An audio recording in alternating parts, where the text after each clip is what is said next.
NFSU 2026 MSc cyber security first merit list जारी कर दिया गया है। तो अगर आपने फॉर्म फिलअप किया है तो आपके लिए अपडेट बहुत इंपॉर्टेंट है। तो merit list for academic year 2026-27, तो नेम ऑफ प्रोग्राम है एमएससी साइबर सिक्योरिटी और name of school school of cyber security and forensic science. दोस्तों आप सभी के लिए कुछ इंपॉर्टेंट इंस्ट्रक्शंस हैं। तो यहाँ पर जो आपका मेरिट तैयार किया गया है, पब्लिश किया गया है, वो आपका एनएफएसयू गांधीनगर की तरफ से पब्लिश किया गया है। और ये आपका comprehensive provisional merit list for admission के लिए, और ये आपका प्रिपेयर किया गया है marks obtained by candidate in CUET PG 2026 paper के बेसिस पर। और आप सभी के लिए की इंपॉर्टेंट इंस्ट्रक्शंस हैं कि candidate shall be required to produce all relevant original documents and supporting records at the time of counseling admission for scrutiny and validation। तो आप सभी को काउंसलिंग और एडमिशन के टाइम पर स्क्रूटनी के लिए जो है यहाँ पर ओरिजिनल डॉक्यूमेंट्स लेकर जाना है। अब दोस्तों यहाँ पर बात करते हैं कॉमन मेरिट लिस्ट पर। तो यहाँ पर आप देख सकते हैं common merit number, application number, category और रिमार्क। तो आप अपने एप्लीकेशन नंबर के माध्यम से यहाँ पर चेक कर सकते हैं कि आपका नाम मेरिट लिस्ट में आया है या नहीं आया है। अगर आपने फॉर्म भरा है, अगर नहीं आया है तो भी उसका रीजन दिया गया होगा कि क्यों नहीं आया है। ठीक है, तो वो हम लोग बाद में बात करेंगे। तो पहले आप यहाँ पर चेक कर लीजिए कि क्या आपका एप्लीकेशन नंबर है या नहीं। और यहाँ पे सबसे इंपॉर्टेंट है आपका रिमार्क। तो रिमार्क में अगर आप देखेंगे तो यहाँ पे सभी का रिमार्क जो है वो है आपका कॉल फॉर काउंसलिंग, यानी काउंसलिंग के लिए इन सभी कैंडिडेट्स को जो है कॉल किया गया है। इसके अलावा और भी बहुत सारे कैंडिडेट हैं, तो उन सभी को हम लोग यहाँ पर सारे लिस्ट को देखते हैं वन बाय वन। तो दोस्तों आगे और भी बहुत सारे कैंडिडेट हैं। तो यहाँ पर आप देख सकते हैं अगर आपका एप्लीकेशन नंबर मैच कर रहा है तो यानी आपका जो है काउंसलिंग के लिए कॉल आपको किया जाएगा, आपके ईमेल पर मैसेज भेजा जाएगा। तो यहाँ पे आप देख सकते हैं बहुत सारे अलग अलग कैटेगरीज के कैंडिडेट का सिलेक्शन हुआ है काउंसलिंग के लिए।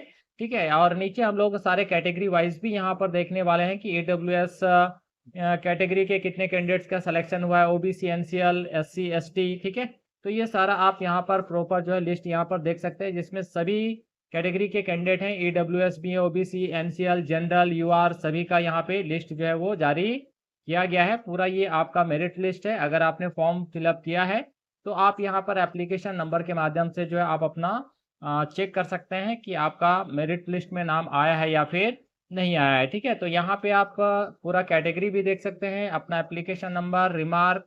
तो इस तरह से ये सारे बच्चों का यहाँ पर सिलेक्शन जो है वो हुआ है। तो अच्छा खासा लिस्ट है ना। तो आप ये पूरा लिस्ट आप चेक कर सकते हैं, है ना। अगर आपने फॉर्म भरा है, ये पूरा आपका लिस्ट है। तो यहाँ पे पर्टिकुलर कैटेगरी वाइज नहीं दिया गया है, एक ही लिस्ट में सारे कैंडिडेट का यहाँ पर एप्लीकेशन नंबर, कैटेगरी और रिमार्क जो है वो आपका दे दिया गया है। ये पूरा लिस्ट है आपका जिनका यहाँ पर काउंसलिंग के लिए कॉल किया जाएगा आप सभी को। तो यहाँ पे देख सकते हैं अलग से EWS मेरिट लिस्ट भी तैयार किया गया है ना। तो यहाँ पे ये कॉमन मेरिट नंबर है, एप्लीकेशन नंबर है, कैटेगरी ई में सारे यहाँ पे EWS मेरिट लिस्ट है ये आपका, और रिमार्क में counselling for call for counselling है। इसके अलावा और भी बहुत सारे स्टूडेंट हैं जिनका सिलेक्शन यहाँ पे EWS कैटेगरी के अंदर हुआ है। उसके बाद यहाँ पे ये पूरा EWS का ही लिस्ट है। ठीक है, उसके बाद हम लोग आगे बढ़ते हैं। ये पूरा आपका AWS का ही लिस्ट है, काफ़ी अच्छा खासा कैंडिडेट का यहाँ पर काउंसलिंग के लिए सिलेक्शन हुआ है। अब ये ओबीसी एनसीएल मेरिट लिस्ट आपका है। तो अगर आप ओबीसी कैटेगरी से बिलोंग करते हैं तो आप यहाँ पर अपना एप्लीकेशन नंबर जो है वो चेक कर सकते हैं। और ये आपका ओबीसी का ही है पूरा लिस्ट।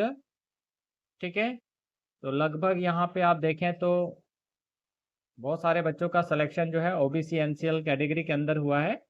इसके बाद ये आपका एससी मेरिट लिस्ट है, इसमें भी आपका बहुत सारे कैंडिडेट का यहाँ पर सिलेक्शन है। साथ ही एसटी मेरिट लिस्ट में लगभग 9 कैंडिडेट का यहाँ पर काउंसलिंग के लिए जो है सिलेक्शन हुआ है, यानी मेरिट लिस्ट में नाम आया है।